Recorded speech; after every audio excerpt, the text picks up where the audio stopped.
everybody, welcome back to my channel. My name is Dante Renee, and if you're new here, welcome, and if you've been here before, welcome back. Let's jump into today's video. Here are 5 things I wish I knew before I had my first mammogram. Now mind y'all know I just got my braces, so y'all gotta listen. Y'all gotta forgive my lisp. I'm still trying to figure out how to work my mouth with these things.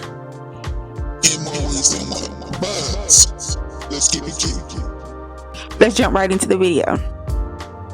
Here are 5 things that I wish I knew before I had my first mammogram. Now mind y'all, I am a mammogram tech, so your girl is qualified.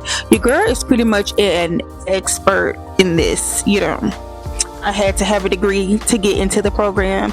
I had to take a registry for the x-ray program, and then I had to take additional classes and another registry for the mammogram. So I think I'm an expert. So here's the first thing, and I got my notes off to the side because y'all know your girl be drifting off, drifting away. See, number 1. Let me look at my list because I'll keep y'all here all day running it up. So first of all, a mammogram is quicker than you think. Lots of time people come in and they're like, expecting to be an hour or 2 for their mammogram, their screening mammogram. Now, a diagnostic can take up to 2 hours. However, a screening mammogram, not what I meant. You come in, I get you in and I get you out. I have been told I'd be rich if this is mammogram I have ever had. Shout out to your girl, because I don't be in there playing. So it's not as long as you think. I would say a regular screening mammogram should take no longer than 10 minutes. If you have large breasts, or if this is your first mammogram and we're taking extra care because you're nervous and got the jitters or whatever, then I would say 15 minutes max, but nothing longer than that. All right, number 2. It can't bear anything for a short amount of time. See these braces? We can bear anything for a short amount of time, and it's on and off. I would say the whole because we do additional view. We do 4 views minimum. And I would say the compression lasts probably about maybe 10 seconds. So the compression lasts about 10 seconds on your breast, which is not terrible. And it's really not as bad as you think it is. I promise you. If you got a mammogram, if you have your first mammogram coming up, or if you are experienced in getting mammograms, let me know the pain level. Because a lot of people tell me, oh my gosh, that didn't hurt at all. And I'm like, yeah, you come to the best, but what that does is, and the reason why we do compress so much is it is because it is important for us to get your breast tissue as flat as possible. And the way we do that is through compression. And the flatter we get your breast tissue, the more the radiologist is able to see through your breast. So it's uncomfortable, but yet it's extremely, extremely important. I'm looking at my notes. Also, it is important to not schedule your mammogram around your menstrual cycle, because it tends to hurt a little bit more because, hey, I'm on my cycle, everything hurts. You know what I mean? So try not to schedule it right before, because you have that sensitivity, or right after. Just kind of plan it just right if you are able to. Number 3 would be wear a 2-piece outfit, and here's why. At my facility, we had short robes initially, but I campaigned to get longer robes, like spa robes almost, but of course not that nice, plush, soft spa robe, but it'll do for your 10-minute mammogram. So back to what I was saying. I told you all over the place. So it is important to wear 2 pieces because you will remove your shirt and your bra.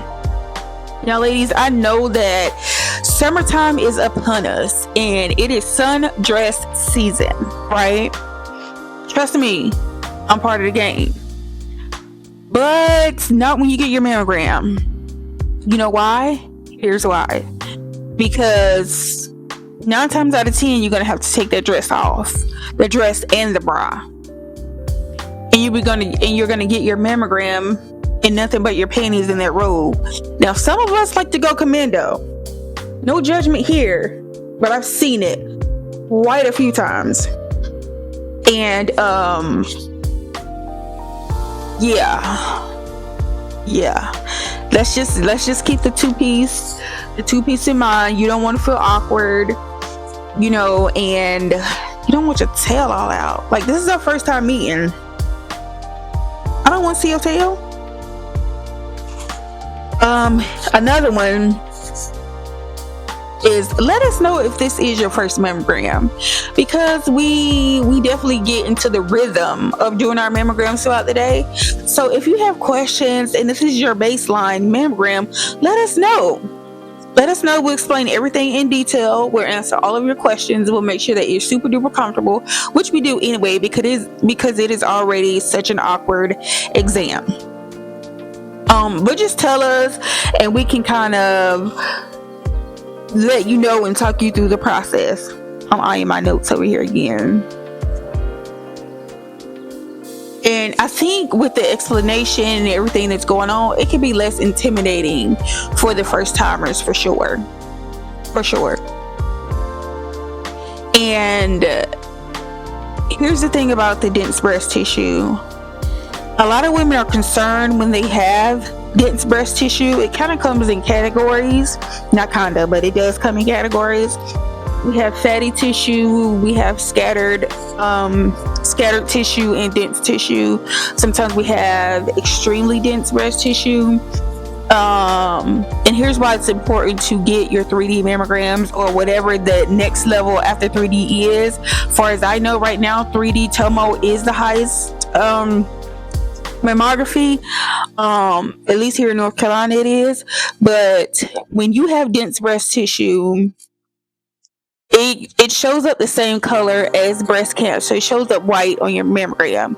So with the 3D, what it does is it slices your breast tissue, and we send every slice over to the radiologist. And when you have dense breast tissue, that just means your breasts are a little bit thicker. So it is important to maintain and keep schedule of your annual screening mammograms. It is also important to check your breast when you're in the shower. Just kind of, you don't have to do it every day, but do it enough to where you can familiarize yourself with your breast, because nobody knows your body like you.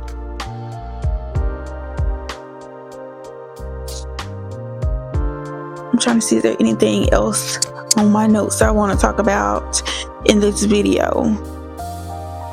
But yeah, guys, I wanted to get on here and share those thoughts with you. This is a short YouTube video, but I thank you all for watching.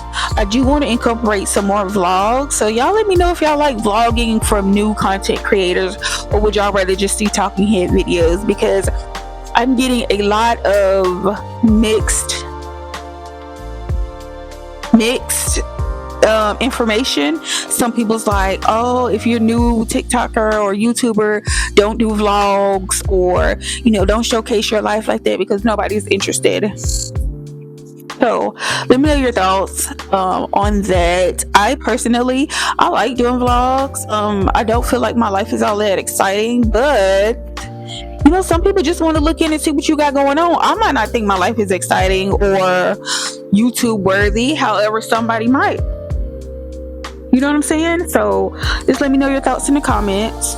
Let me know if you scheduled your mammogram for the year, if you already had your mammogram, and if it's your first time getting a mammogram this year. Let me know in the comments. And if you have any advice for the first timers, let them know in the comments. Again, thank you so much for watching my YouTube channel. I am excited about the growth of this channel. It's going slow. Hey, but sometimes that's the way it is. and just slow and steady, make sure that I have quality content, and I'm putting out good information. And I'm just getting used to my camera setup and just kind of getting into the content world. I do want to find some friends that do content, and we can maybe have content days. So if you're watching this video and you are in the Charlotte area, hit your girl up. Okay, I'm a good time. And yeah, again, thank you so much for watching this video. I am Dante Renee. Until next time.